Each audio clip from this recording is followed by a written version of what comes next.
di responsable politique dëkk campement Ngekoox nekkoon tamit ancien vice-président commission domaniale ci commune Ngekoox de 96 jusqu'en 2000 muy nuyu population wu campement yëpp góor jigéen mag ak ndaw bàyyiwuma kenn. ok waaw kon donc ñu dugg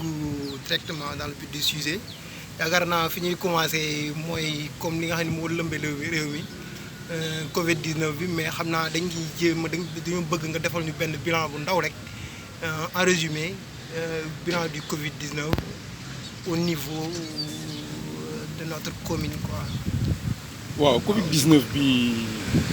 respecté nañu mesures yëpp ci 3 mois yi nga xam ne alors moom la jot a duré jaatu na tamit tey ñu toog def tamit maanaam évaluation Covid 19 gestion communale bu Ngekoox gis nañu ci jamono bi mu amee maire commune bi décaissé na ci fonds d'indigence bi 10 millions moo fa ne mais moom def na mandat 5 millions pour décaisser ko trésor muy xaalis boo xam ne bi askanu Ngekoox yëpp ñoo bokk xaalis boobu bi muy décaissé xaalis bi génn na def na sorti génn wax ci presse bi wax ne argent bi mu décaissé c'est destiné uniquement aux ndongo daara ñoom def nañu seeni recensement dans le périmètre communal ils ont dit qu'il y a 30 daara chaque daara a reçu 3 sacs de riz 3 sacs de riz sur les 30 daara bon mais ñun bu ñu calculer loolu dañuy wax ne 5 millions tonne bi di jar 288 000 francs tonne bi nekk 20 sacs bu ñu séddalee 30 daara bu nekk ñu jox la 3 sacs bon ceeb bu bari desaat na ci wàllu séddale bi amul lenn loo xam ne li jaar na ci yoon tegu na ci yoon lépp dañ ko def ci kumba am ndey ak kumba amul ndey am na sax ay responsable politique yoo xam ne yi am nañ ci ñooñu am na ay ustaas yoo xam ne amuñu benn ndongo am ay saaku yu takku loolu yëpp di confirmer ne maanaam li ñu waxoon ak li am bokkul parce que dañu ne ndongo daara yi la bon doon nañ nangu mu dem ci ndongo daara yi mais néewuñu ni quartier bu ne lii lay am bon bi loolu weesoo gis nañu ne am na benn contribution bu am solo boo xam ne bi ku demee ni Pape Diogoy Faye envoyé na 5000 masques am lu mu ci teg lu am solo ci benn chèque mais dañoo déggul nag monsieur le maire bërki démb bi muy def waxtaanam ci ITV moom ak Malick Thiandoum mais waroon na annoncer chiffre bi parce que loolu ñu may ñu ko population Ngekoox lañ ko may ci cadre Covid bi mu am benn ministre bu dëkk Fadiouth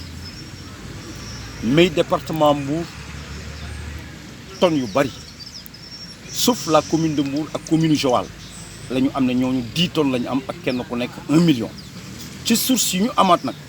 am nañ ne ñun yeneen communes yëpp am nañu 5 tonnes ak juróomi millions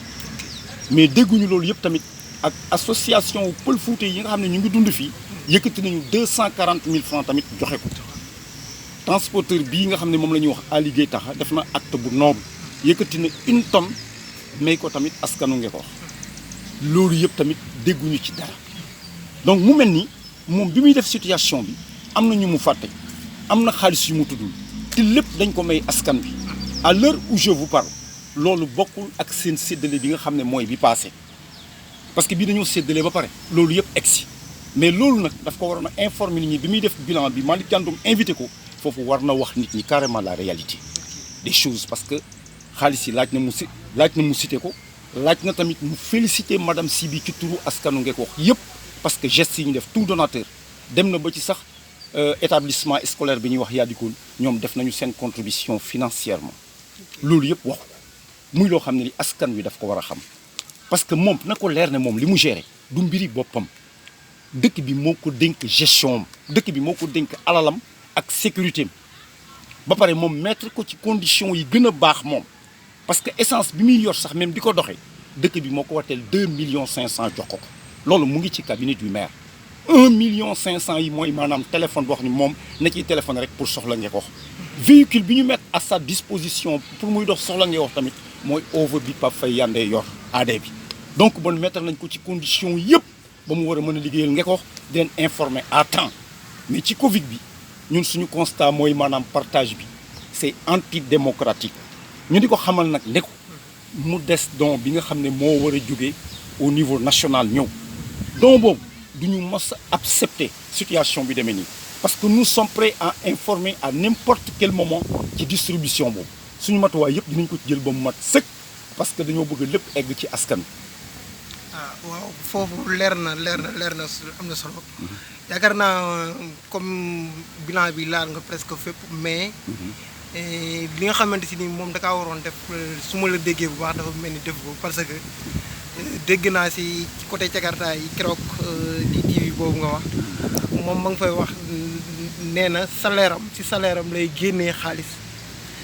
lay génnee di joxe mais am na loo xamante si nii am na ñoo xamante si nii ay bonne volonté dëkk si dëkk bi ñeneen dëkk si yeneen dëkk joxe nañ ko mais informé wul population bi donc maanaam loolu daal leer na daal bu ma génnee foofu damay ñëw dugg. waaw ci Jakarta yi am na lu mu la ci bëgg a yokkal tuuti. parce que xam naa ne xel du doy. parce que dañu nekkoon ci Korité muy approché. bu ñu demee ba toll ci côté boobu mu jox Jakarta yi jox chauffeur yi ñun mënuñu lu mooy ñun loolu moom dañ koy rafet mais li nga xam ne tamit moom la ñu gënoon a bëgg mooy mu xalaatoon ne tailleur yi tamit seen liggéey ren doxul mu xalaat tamit ne salon de coiffure yi tamit waroon na leen a bàyyi xel moom i tamit parce que ci mbir mi lañ bokk mais nag comme salaire am la maye peut-être xalaatam ñooñu rek la calculer woon na ñooñu lay may mais foofu lu ma ko doon yokk la rek parce que ñooñu tamit ñu ngi taxaw tamit ñoom yittewoon lu demee noonu ndimbal lu mel noonu bon donc bu subaa buy defati lu mel noonu na bàyyi xel tailleur yi bàyyi xel coiffeur yi.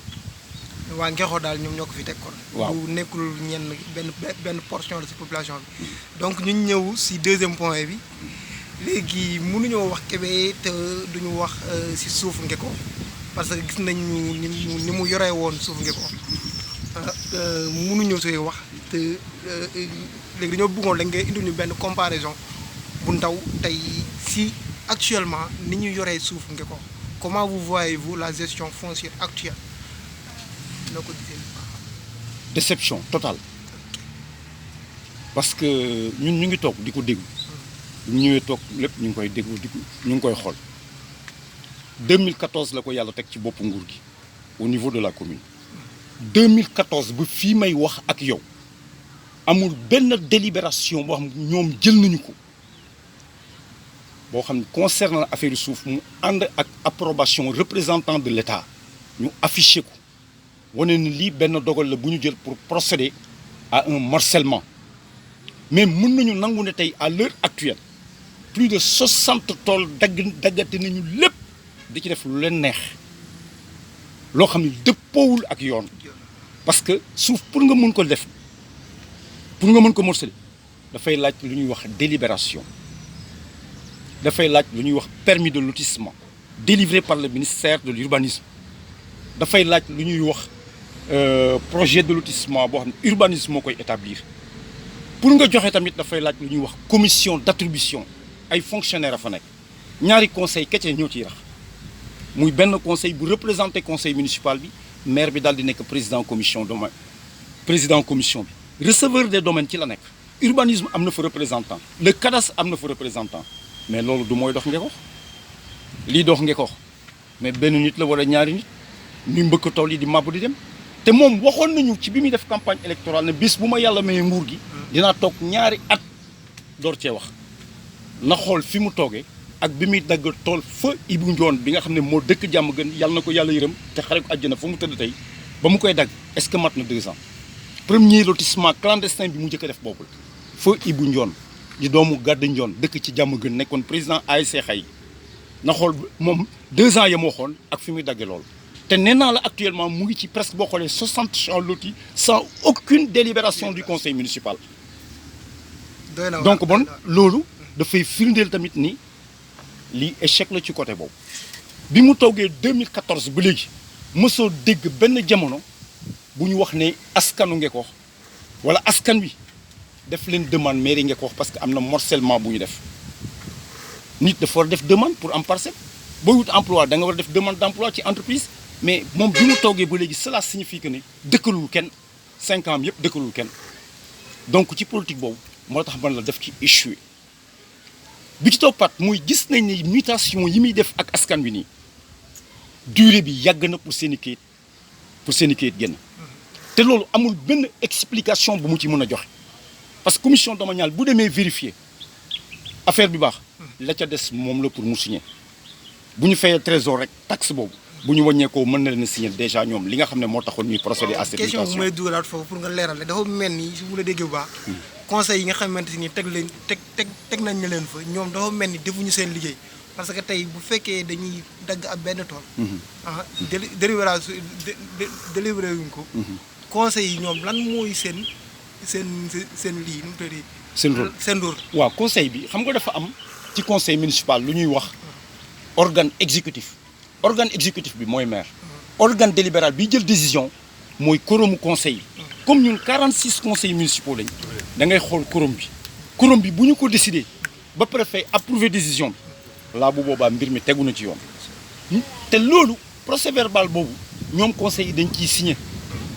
ñii voté contre ñii voté non ñii voté abstention loolu nag ça n'existe pas cela veut dire que depuis mu toog ak léegi lépp lu muy def ay lotissement irrégulier la mooy yooyu nga xam ne moom la DSCOS pratiquement di dindi parce que article 80 bu code de l'urbanisme dafa interdire les lotissements sans l'autorisation du quorum des conseils képp ku bëgg a xam ci li may wax na nga interroger Google nga dugg code de l'urbanisme article 80 bi nga xool la fa ne boobaa li may wax dina leer nañu comme bëccëg. day na waar lii daal vision bi daal waaw daal yéeme na daal. waaw mu jëmaat tamit ci impasse yi ñuy dégg ci autoroute bi nga xam ne ay suuf la yoo xam ne yi état bi mu soxlaa pour jaarale fa autoroute bi recensé nañ fa ay propriétaires de champs yu bari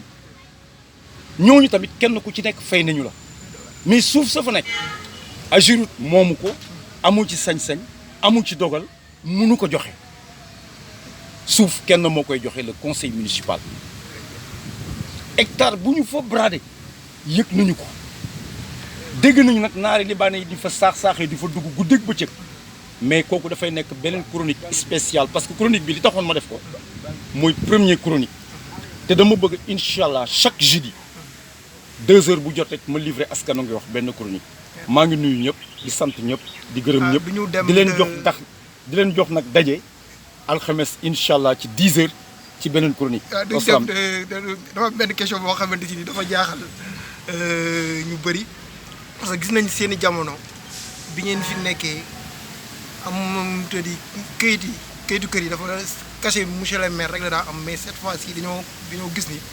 day am cachet préfet est-ce que loolu noonu yoon la wala daal nu mu demee daal. non loolu du yoon loolu amul benn yoon. du yoon teguwul ci yoon. parce que gis nga commune Diass mu ngi noonu fipp na di teg tampon sans tampon sous-préfet sous-préfet bi fi mu am dogal pour signer ci li ma jàng xam ko mooy ci procès verbal de délibération bi nga xam ne ca la ñu jëlee dogal gi nga xam ne moo leen may sañ-sañ pour ñu mën a procéder def morcellement bu ñu voté ba pare ci 15 jours yi ci procès verbal boobu lay tamponné maire bi tamponné ci ko signé ci moom mu signé si conseil municipal yi présent woon ci conseil boobu njëlee ñoom ñëpp dogal mu ñuy wote contre mu ñuy wote abstention ñoom ñëpp kenn ku ci nekk da ciy signé procès verbal boobu yoon dafa ne document gratuit la nañu ko afficher askan bi comme ni ñuy afficher les résultats d'examen parce que ñi ñu fal dogal yi ñuy jël di ko teg ci seen ndodd du lu ñuy nëbb lu ñu war a afficher la ba nga xam ne ku ñëw rek la nga bëggoon laajte boo ko jàngee fële nga xam ne lii mooy dogal bi ñu jël maanaam boo soxlaa suuf frais bornage bi lii la boo soxlaa mutation lii la boo soxlaa tamit tey pour légaliser sa carte d'identité mbaa sa permis photocopie lii la ci conseil bi dogal spectacle de nuit lii la ci dogal lépp loolu organe délibéral bi moo koy xool moo tax sànq laaj nga ma léegi laaj bu am solo mooy bi nga ma ne lu tax conseil ñoom bi ñu fipp en général bu fekkee dafa def cas yu demee noonu loolu ñoom ci seen responsabilité parce que ñoom ñi fa nekk war nañu xam ne ñoom bu ñu dogalul amul approbation moom mënu ko exécuter moom mi nga xam ne mooy le maire moom exécuteur la rek bu ñu exécuter tamit conseil bi dañoo war a contrôler ñoom la ñu voté woon est-ce que c'est appliqué oui ou non lii mooy li nga xam ne mooy li nga ma laaj te yemoon nga ak ma nuyu askan bi ba pare donc bon maa ngi leen di jox di daje yéen ñëpp alxames ci 10 heures ci beneen chronique boo xam ne bii boobaa nag danaa wax ci Ngeko Sereer dinaa wax ci kër Thiam extension dinaa wax tamit ci autoroute bi ay anomalies yoo xam ne vraiment jéggi na dayoo maa ngi nuyu ñëpp di sant ñëpp Agile merci.